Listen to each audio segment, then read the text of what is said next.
Le sachiez-vous? Le 12 avril 1961, Youri Gagarin s'envole vers une destination jusqu'alors inconnue de l'homme, l'espace.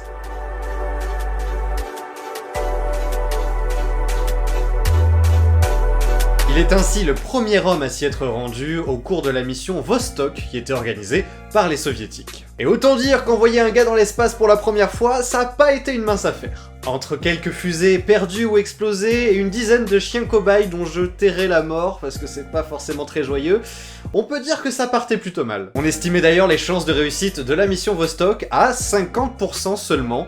Du coup, respect à Youri d'avoir signé, parce que moi, à sa place, je pense que j'y serais pas allé dans l'espace. Et du coup, le 12 avril, après un entraînement intensif de plusieurs mois du pilote, c'est enfin le grand jour. Ration de survie pour tenir 13 jours, balises intégrées au vaisseau, tout est mis en place pour récupérer le cosmonaute en un seul morceau. Exceptionnellement d'ailleurs, le système d'autodestruction qui est intégré à toutes les fusées que faisaient décoller les soviétiques a été retiré dans le cadre de la mission Vostok. C'est un système qui permettait de détruire la fusée pour éviter que la technologie tombe entre les mains d'un pays adverse, et malgré la pression du KGB pour conserver du coup ce système d'autodestruction sur le vaisseau de Youri, il a finalement été retiré. En même temps, à la place de Youri, avec 50% de réussite, j'aurais été un petit peu dégoûté qu'on me fasse exploser si j'avais malheureusement atterri dans le mauvais pays. On arrive donc au lancement de la fusée, et d'ailleurs petite anecdote, puisque contrairement aux Américains, là-bas en URSS, il n'y avait pas de compte à rebours lors des lancements des fusées. Le décollage se déroule donc à la perfection, et une fois arrivé en orbite à plus de 250 km de hauteur par rapport à la Terre, Youri y restera pendant plus de 2 heures. Arrive alors le moment de redescendre, à ce moment-là on fait donc ralentir le module qui est en orbite, ce qui va donc provoquer sa chute, une chute qui va durer pendant à peu près 15 minutes. Et c'est pas fini, parce que à ce moment-là, pour atterrir, il fallait tout simplement que le pilote actionne un siège éjectable, se fasse expulser du module pour terminer sa chute dans son siège en parachute. Et il touchera ainsi le sol à plus de 400 km de distance par rapport au point de retour initial. On comprend un petit peu mieux les 50% de réussite. Malgré quelques paysans qui ont donc assisté à l'atterrissage de cet homme tout vêtu d'orange et qui ont un petit peu paniqué, ne sachant pas trop à qui ils avaient affaire, eh bien c'est une histoire qui se termine bien. Engagé alors contre l'URSS dans une course à l'espace, c'est la fierté des Américains qui en prend un coup, et le président actuel à ce moment-là des États-Unis, à savoir Kennedy, annoncera en revanche finalement que les Américains seront les premiers à poser un pied sur la Lune, et ça a donc été le cas par la suite. We choose to go to the moon. Du moins, si vous ne croyez pas tous les conspirationnistes à ce sujet. Tout ça, c'était donc il y a 58 ans, mais où en sommes-nous donc aujourd'hui? Car je ne sais pas vous, mais moi, l'espace, ça m'a toujours fait rêver. Quand j'étais gamin, j'étais comme un fou la fois où j'avais acheté ce qui était censé être de la poussière de lune dans un petit récipient en plastique.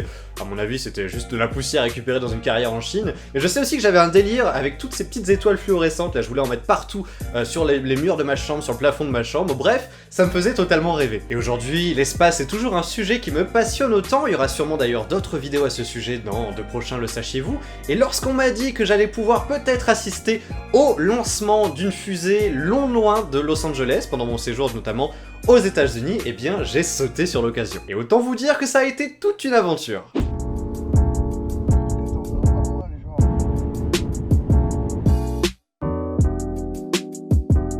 On est bientôt arrivé au haut de la montagne, la fusée décolle dans 1 heure, là je pense qu'on est bien, c'est magnifique par ici. Voilà, on est en haut. Allez, plus qu'à attendre un petit peu, et la fusée dans 40 minutes. Plus que 2 minutes, on est prêt.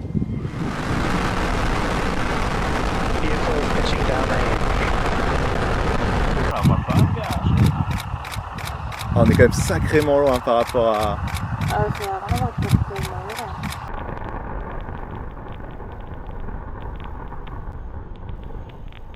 Bon, on la voit pas bien sur la vidéo, mais c'est assez impressionnant. Ça va super vite, ouais, c'est fou. Ah, elle vient vers nous là. Ah ouais, une petite traînée et elle continue dans le ciel. Stage separation. And there on your screen you can see that we have visual confirmation of main engine cutoff, stage separation. Alors là on voit que dalle, mais la fusée vient de se séparer en deux. On voit les deux, et il y a celui de droite, il y en a un qui va vers la droite et un vers la gauche.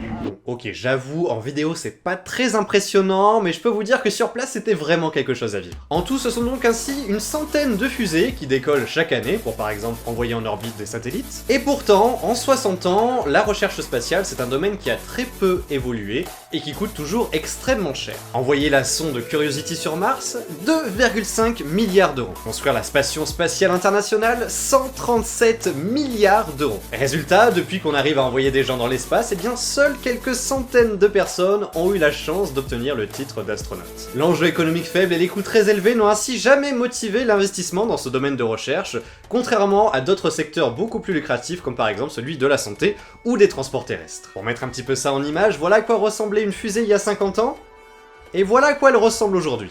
Oui, ça n'a pas vraiment évolué. Par contre, si on avait trouvé de l'or la première fois qu'on a mis les pieds sur la Lune, ça aurait été une toute autre histoire. Là, je pense qu'on aurait fait des centaines d'allers-retours depuis. Mais alors, faire le touriste dans l'espace, est-ce que c'est quand même possible? Eh bien oui, mais vous vous en doutez, il faut y mettre le prix. Et c'est en 2001 que Denis Tito sera ainsi le premier touriste à se rendre dans l'espace. Le prix du ticket?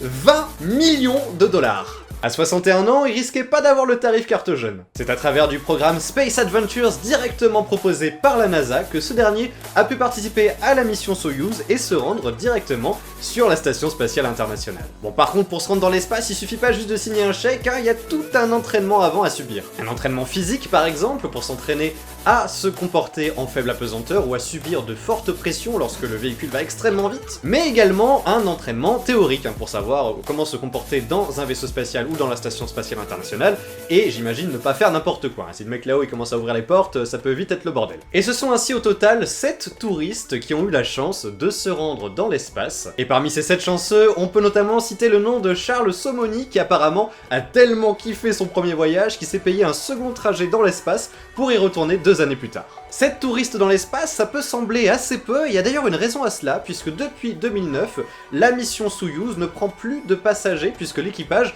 est au grand complet à chaque vol vers l'espace. Un particulier se rendant dans l'espace, ce n'est donc pour l'instant plus possible. Mais là où ça devient intéressant, c'est qu'on arrive à une période où les choses commencent à nouveau à bouger à ce niveau-là. Un homme est en effet venu à lui tout seul bousculer le domaine de la recherche spatiale, et cet homme, c'est tout simplement Elon Musk. Fondateur de PayPal et de Tesla, tout réussit à ce multimilliardaire. Il créa alors SpaceX en 2002, dont le concept est très simple, réduire le coût d'accès à l'espace tout en augmentant la fiabilité de ses missions spatiales. La récupération des boosters des fusées servant à envoyer les vaisseaux dans l'espace et permettant ainsi la réduction des coûts de la mise en orbite de ces dernières. Pour les premiers essais, et pour une raison de sécurité, ils ont dû tester la technologie en plein milieu de l'océan. Voyant que cela fonctionnait, et pour éviter d'aller chercher la fusée sous l'eau, car bon, c'est pas forcément très pratique, ils ont eu l'idée de construire une plateforme maritime autonome. Pour récupérer le booster, ce dernier doit donc atterrir sur cette espèce de grand bateau très plat et totalement automatisé. Au début, c'était pas franchement un grand succès, mais heureusement, chez SpaceX, on manque pas trop d'autodérision, et ils ont mis d'ailleurs eux-mêmes une compilation en ligne de tous leurs échecs. Moi je galère avec mes tours en cap plat, et pendant ce temps, Elon Musk, lui, il essaie de faire tenir en équilibre une fusée sur un bateau. On n'a pas le même genre de problème.